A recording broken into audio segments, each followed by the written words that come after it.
Alors chacun son journal. Il y en a qui regardent des informations, il y en a qui achètent le journal le matin. Moi, mon journal, comme je vous ai dit, Akadosh Baruch Hu, il nous accompagne. Regardez dans la paracha de cette semaine, la fin de la paracha, Pachout magnifique, simplement magique. C'est quoi? Là-bas, il y a écrit que à la fin de sa vie, Ishmaël, il s'est fait enterrer. Là-bas, le langage de la Torah, il est écrit Venafal kolecha, Venafal, de tomber comme ça. Qu'est-ce qu'il dit? Qu'est-ce qu'il écrit le Baal HaTurim là-bas? Il écrit quelque chose qui est improbable, puisque le Baal HaTurim, on parle de plus de 700-800 ans. Il écrit à la fin des temps, lorsque Ishmaël tombera. Ouais. Qu'est-ce qu'on a tout de suite après? Toldot Yitzhak, c'est-à-dire la descendance d'Israël. Alors, le fils de David, qu'on appelle Mashiach, il se lèvera. Et le Rabbeinu Bar Chaye, il nous dit comme ça. C'est pas pour rien qu'une paracha une à côté de l'autre. Chaque chose qu'on a et chaque chose qu'on fait, toute notre vie, elle est basée sur la Torah. Aujourd'hui, de plus en plus, vous voyez des non-juifs que quand ils veulent savoir quelque chose, ou quand ils veulent apprendre quelque chose, ils demandent à quelqu'un de leur ouvrir le livre, ouvre-le-moi et explique-moi ce que tu as ouvert à la page où tu as ouvert. Il faut savoir qu'on a cette chance-là, de pouvoir être accompagné et d'être suivi par Akadosh Baruch Hu main dans la main.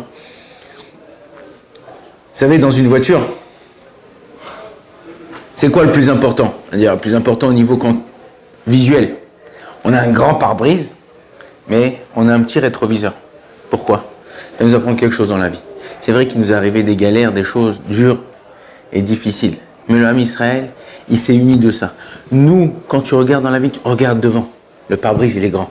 Le rétroviseur, il est petit. Les choses qui sont derrière, on doit prendre cas. Mais c'est pas ça l'essentiel de ta vie. Il y a des gens, ouais, regarde, ils ont des trucs, ils ont fait ça et ça. On est là, on avance, on essaye de faire ce qu'il faut. Regardez, depuis des années, depuis tous les temps, la phrase la plus apprise dans le judaïsme, dans tous les bords, religieux, pas religieux, traditionnels, pas traditionnels, Shema Israël, Adonai Eloheinu, Adonai Echad.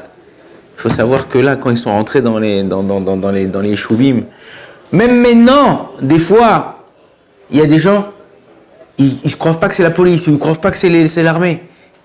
Il y a une femme, elle a dit, j'étais pas sûr.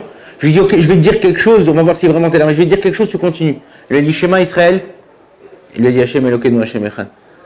C'est-à-dire que Akadosh Baruch Hu, il nous a ancré en nous. Il nous a donné ce pouvoir-là de pouvoir avancer, de pouvoir voir loin. Et c'est pour ça que Baruch Hashem, en 70 ans, on a fait une start-up. On a retourné le monde. On a réussi à faire, sans chercher la guerre, tout le temps en essayant d'avancer, tout le temps en essayant de développer, de développer. Tout ça, on est Baruch Hashem. Il faut savoir une chose. Si tu marches main dans la main avec lui, alors, comme il dit Télim, Lo gam ki eler beget salmavet, lo irara ki atamedi. Même quand je vais dans une forêt ou dans un champ ou dans un gué, c'est de la mort, je n'ai pas peur. Lama qui a taïmadi, parce que tu es avec moi. Si on sait, on a conscience. Et comme ça, ce matin, un soldat il nous a appelé. Baruch Hashem, on a mangé, Baruch Hashem nous a apporté ce qu'il fallait au niveau matériel, tout ça. La seule chose qu'on a besoin, c'est d'un hug spirituel. Un petit cours, une petite rigolade, viens m'enlacer, viens me parler, viens me donner de la force. Ils ont tous envie, tous un réveil qui est inimaginable, qu'on n'a jamais vu depuis le don de la Torah. Dans la Torah, il y a écrit Ish Echad Belev Echad, un seul homme avec un seul cœur. Ça veut dire qu'il faut savoir que c'est le but et c'est que comme ça qu'on arrivera à faire venir Mashiach. Si tu t'efforces, c'est difficile d'aimer quelqu'un qui ne ressemble pas. Mais c'est là tout le travail. Aimer quelqu'un qui te caresse dans le sens du poil. Super, top, inimatov ou manaim. Mais quelqu'un qui te contredit, quelqu'un qui ne te sourit pas, quelqu'un qui ne te parle pas, c'est difficile de l'aimer. Alors la Torah te dit, c'est ton travail. Si tu arrives toi à t'efforcer de voir chez l'autre qui a un potentiel, il y a quelque chose de waouh que j'ai pas chez moi. Et on n'est pas tous parfaits. Hein. Personne n'est parfait. C'est pas qu'on n'est pas tous parfaits, c'est personne n'est parfait. Alors on arrivera à s'unir, à s'aimer et à faire venir Mashiach. Bon, Adonai Olam, amen, amen.